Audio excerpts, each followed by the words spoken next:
E aí pessoal, beleza? Aqui é o Felipe falando e sejam bem-vindos a mais um Lembro Vlog.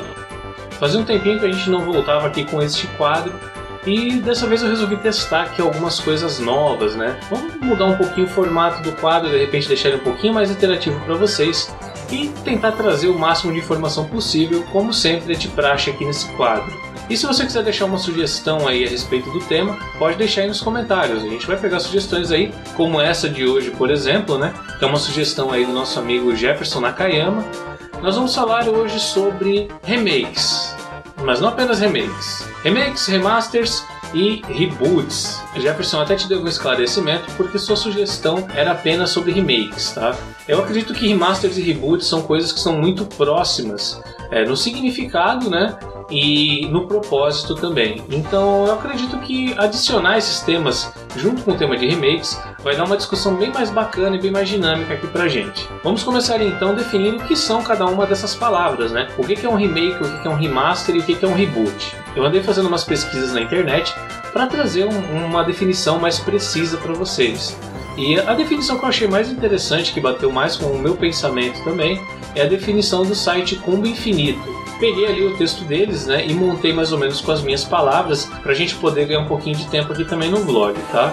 Vou para a minha colinha, por isso eu estou olhando para lá, beleza? Remaster ou remasterização é um termo aplicado para obras que foram apenas melhoradas para uma geração de consoles posterior. No caso, é como se fosse uma revisão que inclui melhorias sonoras e gráficas do game. Alguns exemplos que eu posso falar de remaster, né, ou de remasterização, como eles colocaram no site, é o Banjo-Kazooie, lançado para o Xbox 360. É um jogo que ficou bacana até, mas basicamente só tomou uma polida gráfica ali e sonora.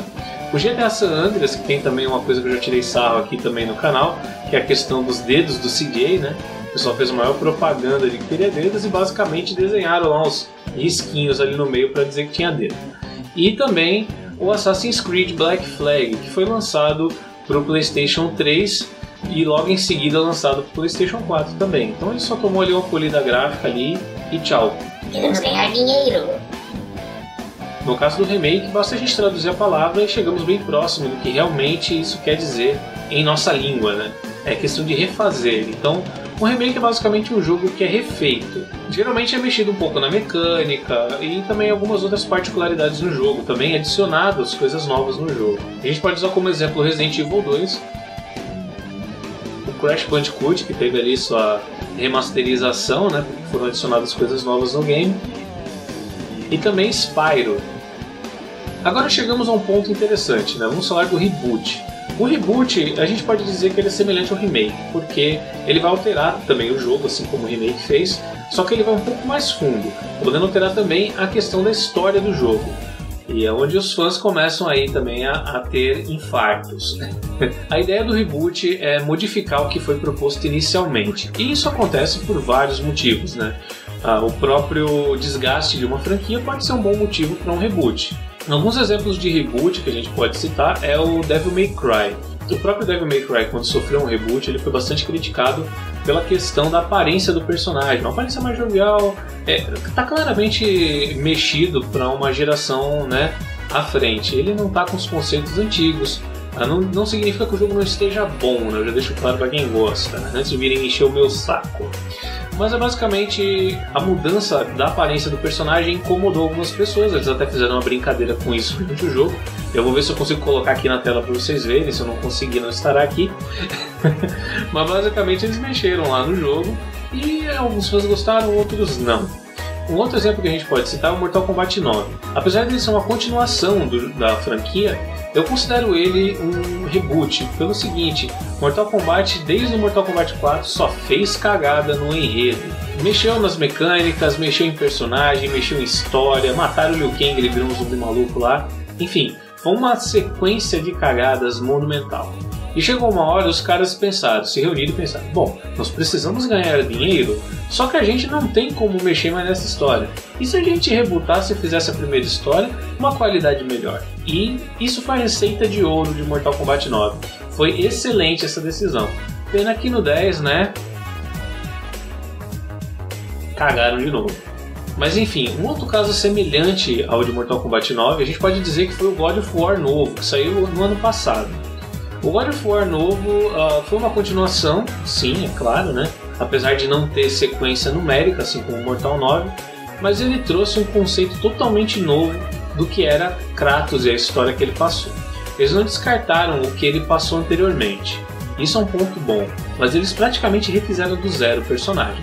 Mudaram a aparência, mudaram o pensamento dele, mudaram uma série de coisas, entendeu? Isso tudo foi feito de uma maneira tão boa que ficou condizente ali com a história. Então, se você procurar a fundo, você for realmente um fã de God of War, não é o meu caso, tá? Mas eu sei que tem isso, que eu já vi vídeos falando a respeito, você vai achar alguns furos no roteiro. Mas vocês veem, esse é o problema de você rebootar as coisas. Nem sempre fica 100%. Esse trecho do áudio foi gravado em separado, porque eu achei que os exemplos citados em vídeo ficaram rasos demais, pois 2 deles são reboots sequenciais. Eu confesso que quando montei a pauta do vídeo eu não fui a fundo na pesquisa dos reboots, porque a síntese do que é um reboot é muito simples, mas na hora de gravar percebi que não me vieram muitos exemplos em mente. Por isso eu deixo 2 agradecimentos especiais aqui, sendo um para o amigo Namirukai95, que me indicou como exemplo de reboot o Prince of Persia, lançado em 2009, e o que dá pra dizer desse game é que ele deixou para trás o seu passado de game 2D e buscou novos horizontes tridimensionais. E o próximo agradecimento é para o amigo Adriano, do canal Lombardi Retro Games, que me passou vários reboots, dos quais eu separei aqui o Echo the Dolphin, lançado para o Dreamcast, o Shinobi, do PlayStation 2, e o Golden Axe Beast Riders, do Xbox 360. Eu pesquisei sobre esses 3 games e eu percebi uma característica em comum entre eles. Ambos estão sendo descritos como fracassos. Como eu não joguei eles, eu não posso confirmar isso. Então fica uma menção a esses títulos e quem jogou vai poder falar melhor a respeito. Agora que a gente determinou o que é cada uma dessas palavras, vem uma pergunta importante. Os games precisam mesmo de novas versões? E eu deixo essa pergunta para você que está assistindo esse vídeo, para que você responda aqui nos comentários, me dê a sua opinião também, e eu vou dar a minha opinião agora. Na minha opinião, alguns jogos precisam sim de remakes ou remasters, ou até mesmo reboots, dependendo dos casos. O primeiro ponto é a questão do jogo em si. O jogo ele pode ter uma mecânica atrasada, ele pode ser um jogo considerado ruim, né?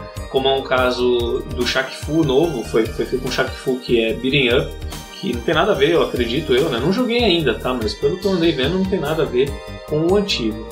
E o antigo foi considerado um dos piores jogos lançados, enfim, tem uma série de deméritos. Também tem coisas boas, né? Devo dizer. Mas o Shaq foi um bom exemplo de jogo que precisava de um remake, de uma segunda chance, digamos assim. O jogo que eu acredito que se encaixaria bem nisso é o próprio Shakan.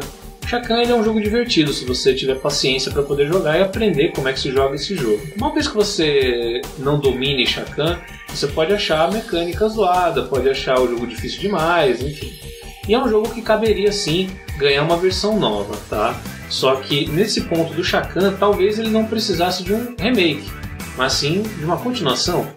Você deixar para trás o que foi feito e criar alguma coisa nova também é um mérito. Então isso também deveria ser analisado, eu acredito, né, pelas empresas aí, desenvolvedoras de jogos.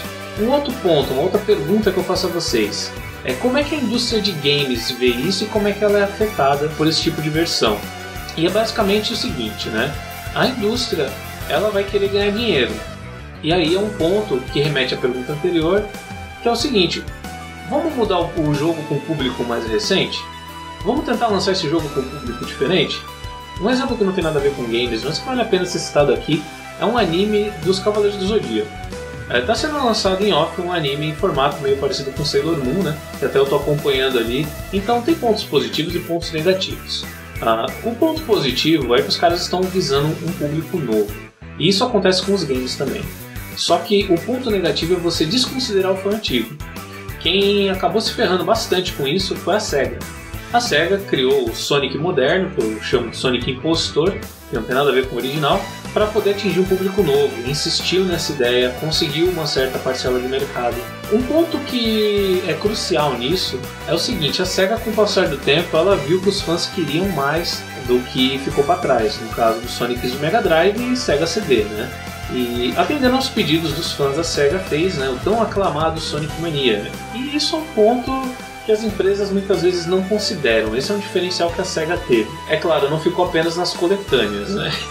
Que é uma coisa, né? Um abraço para a maldita Capcom. Mas a indústria ela é afetada negativamente. Na minha opinião, ela é negativamente afetada pelos remakes, remasters e reboots, porque basicamente eles são mais do mesmo. Você poderia estar focando um esforço, como eu falei antes, em criar uma ideia nova, e não, você está refazendo uma coisa que já não deu certo.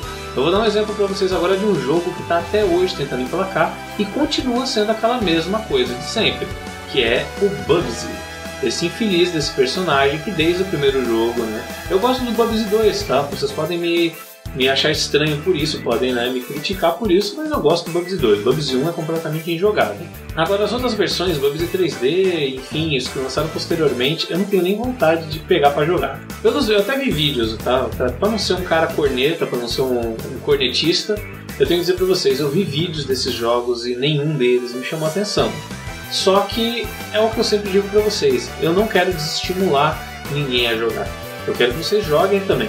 Se possível, quem tiver oportunidade, joga algum desses jogos e comenta aqui o que você achou. Porque é importante conhecer antes de criticar. Então a indústria perde quando lança remakes por esse lado, né? O remorso nostálgico, o sentimento nostálgico de quem jogou antigamente um game, nem sempre vai salvar essa empresa e muitas vezes vai trazer um resultado negativo de popularidade para o jogo que foi lançado. E além da empresa ser afetada, os gamers também. Como que os gamers são afetados com isso? É como eu disse, você vai ver um jogo sendo refeito, se o jogo ser uma porcaria você vai ficar com raiva, você não vai gostar, você vai achar que a empresa tomou uma decisão errada, enfim. Mas você tem que estar atento às motivações, aos motivos que levaram a empresa a optar por isso. Um bom exemplo é um remake que está para sair de Toei Jam Hero, que eu não sei dizer para vocês se é um remake ou se é um jogo novo, tá? Porque ele está nos moldes do primeiro jogo, mas está com uma qualidade gráfica que particularmente não me agradou muito. Eu esperava um gráfico um pouco diferente. Então a questão de como os gamers são afetados depende muito da popularidade do jogo, da franquia ou da empresa que está lançando. Porque a opinião dos jogadores vai determinar se vai ter continuação ou se não vai. Muitas vezes um remake, remaster ou reboot acaba enterrando de vez um game que poderia ser um sucesso futuramente, com algumas correções. Por isso eu digo a vocês, diga não ao fanboyzismo, se é que existe essa palavra também. Então é isso aí, pessoal, espero que vocês tenham gostado do retorno do Lembro Vlog. O quadro que continua com este nome porque eu não consegui encontrar um nome melhor. Se possível, deixe seu like, compartilhe o vídeo com os amigos e se inscreva no canal caso não seja inscrito. Pode mandar sua sugestão de pauta aqui nos comentários, eu vou dar uma analisada, pesquisada e também uma gravada. Fiquem na paz e continuem lembrando o game.